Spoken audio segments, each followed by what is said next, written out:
വീട്ടമ്മയെ പറ്റിച്ച് 1,25,00,000 രൂപ തട്ടിയെടുത്ത കേസിലെ പ്രധാന പ്രതി പിടിയിൽ. ഗുജറാത്ത് സ്വദേശി വിജയ് സോൺകറിനെയാണ് എറണാകുളം റൂറൽ പോലീസ് സാഹസികമായി പിടികൂടിയത്. ഓൺലൈൻ ട്രേഡിംഗിലൂടെ ലക്ഷങ്ങൾ ലാഭം വാഗ്ദാനം ചെയ്തായിരുന്നു തട്ടിപ്പ്. ഓൺലൈൻ തട്ടിപ്പ് കേസുകളിലെ പ്രധാന കണ്ണിയാണ് അഹമ്മദാബാദിൽ നിന്ന് പിടിയിലായ വിജയ് സോൺകർ. സാമൂഹിക മാധ്യമങ്ങളിലൂടെ പരിചയപ്പെട്ട ശേഷം സാമ്പത്തിക നേട്ടം വാഗ്ദാനം ചെയ്ത പണം കൈക്കലാക്കുന്നതാണ് തട്ടിപ്പിന്റെ രീതി. മാസങ്ങൾക്ക് മുൻപാണ് തട്ടിപ്പ് സംഘം കൊച്ചിയിലെ വീട്ടമ്മയെയും പരിചയപ്പെടുന്നത്. ഓൺലൈൻ നിക്ഷേപിച്ച് വലിയ ലാഭമായിരുന്നു വാഗ്ദാനം. ആദ്യം നിക്ഷേപിച്ച തുകയ്ക്ക് ലാഭവിഹിതം എന്ന രീതിയിൽ കുറച്ചു തുക നൽകി. പിന്നാലെ വീട്ടമ്മ കൂടുതൽ തുക തട്ടിപ്പ് സംഘം ആവശ്യപ്പെട്ട വിവിധ അക്കൗണ്ടുകളിൽ നിക്ഷേപിച്ചു. നിക്ഷേപിച്ച പണത്തിന്റെ വൻ ലാഭം സാമൂഹിക മാധ്യമത്തിലെ പേജുകളിൽ നിരന്തരം പ്രദർശിപ്പിച്ചു. ഇങ്ങനെ വിവിധ ഘട്ടങ്ങളിലായി 1.25 കോടിയോളം രൂപയാണ് വീട്ടമ്മ നൽകിയത്. ഒടുവിൽ പണം തിരികെ എടുക്കാൻ ശ്രമിച്ചപ്പോൾ സംഘം അപ്രത്യക്ഷരായി. പിന്നാലെ ബന്ധപ്പെട്ടിരുന്ന ഫോൺ നമ്പറും പ്രവർത്തനരഹിതമായി. ഇതോടെയാണ് വീട്ടമ്മ പോലീസിൽ പരാതി നൽകിയത്. തട്ടിപ്പ് സംഘത്തിലെ മുഖ്യപ്രതി വിജയ്ക്ക് കൃത്യമായ മേൽവിലാസമില്ലായിരുന്നു.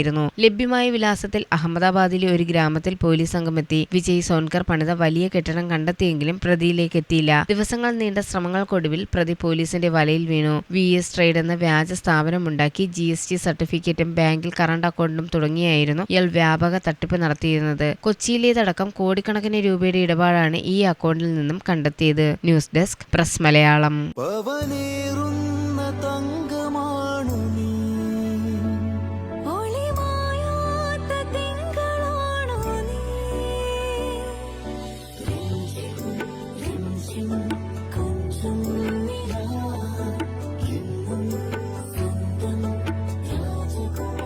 Be a Rajakumari.